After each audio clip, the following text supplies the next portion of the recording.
I spent the last 7+ years learning languages only to realize that I've kind of wasted most of them. Hi, my name is Tyler. I am a part-time freelance software developer, content creator, and game developer. On this channel, we explore ways of being productive with your brain, not against it. I have ADHD, but you may not, so I'm here to show you that you can build systems to be productive without burning out. Now, to start with the first one, don't avoid speaking. The funny thing is that I did not want to speak.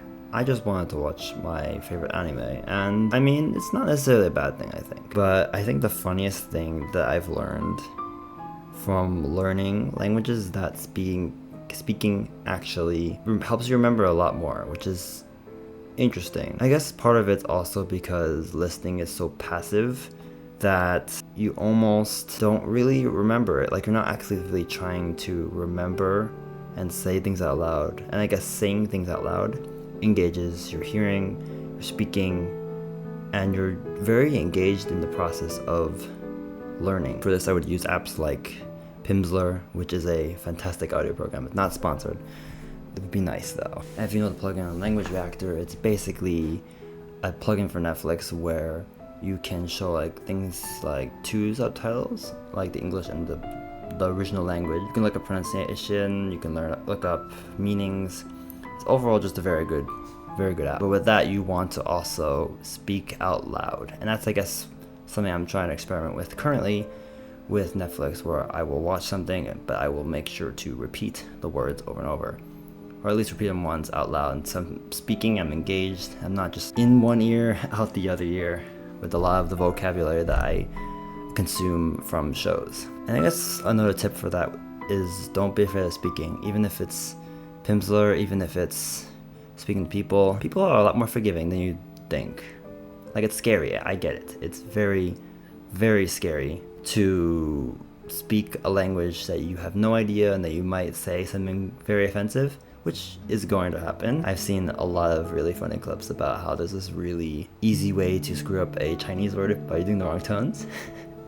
I'm sure you all have heard of it. That there's something to do with strawberries and sister. I'm sure you can find that video if you look up those keywords. But I found that having paired Pimsleur and also paired it with going to, let's say, Japan. I studied abroad in Japan once, and I also went with family. I found that pairing those together, despite not being very good, I felt much more comfortable in the language, and a lot of that came from speaking. But number 2, watch lots of TV shows, even if you don't understand a whole lot. It's okay not to understand a whole lot. I don't think there's a lot of words, I mean, that in English I don't understand. I'm talking about 6-7, skibbity toilet, all that stuff. Yeah, I'm way out of that generation now, am I? But I think for one, it helps you get used to real speed. Because let's be honest, a lot of the anime that you watch is probably going fairly fast, even though it's clear.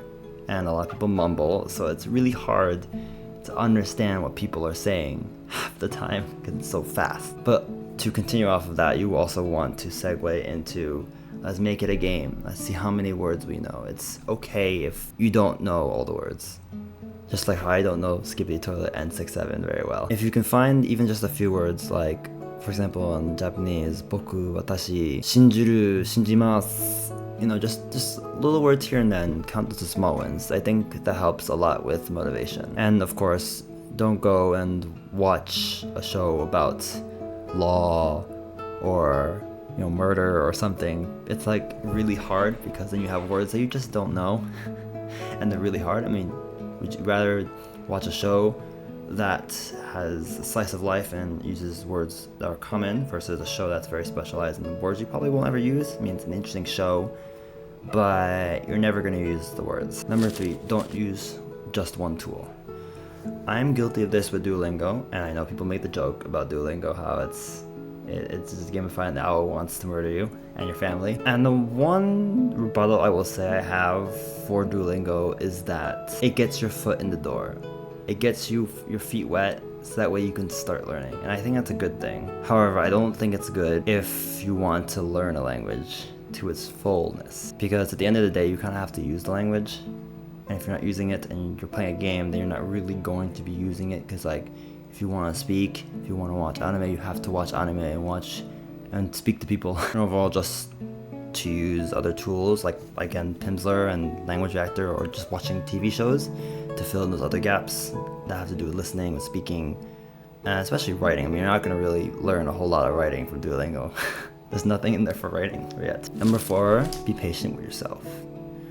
I'm very guilty of this, where I will look at the whole forest. I will look at the whole problem and be overwhelmed by it. And often I find it easier just to take it one at a time, one step at a time. Don't try to like expect yourself to like do these challenges where you're expected to learn a language in a month. I mean, people do that and not really learning the whole language. They're just learning enough for the language. But it's a lifetime thing.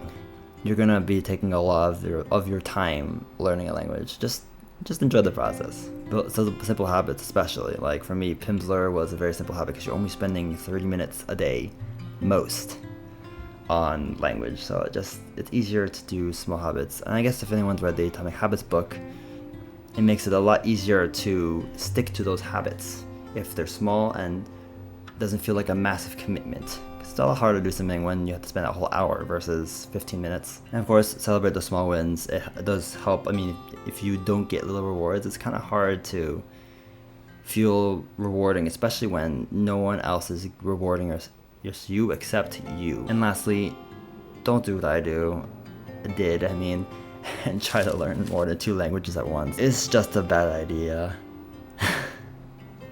It can be exciting, I get it, because you're like, oh, it would feel so good to be a polyglot, but then you also realize, oh, I have to learn all of these languages now, and it's no longer fun. And I think for the most part, we just have time. You have time. You can learn that second language later. Not right now. At the very least, I think it's important to at least build your foundations before you move on to another language. So my process generally has been, I will do Pimsleur up to level 3. I'll finish level 3. And then I will do the shadowing stuff or just watch stuff.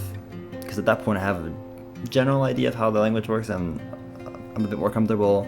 I don't have to aggressively build my foundations as much anymore. That and Pimsleur, for me, doesn't become helpful after like somewhere in level 4. So yeah, those are my 5 tips. If you enjoyed this, maybe check out, I think it's here, this video. It was the 3 Gs. Oh, it was the hobbies and trying stuff. You should let's take a look at this. I think it's very helpful. But yeah, see you later.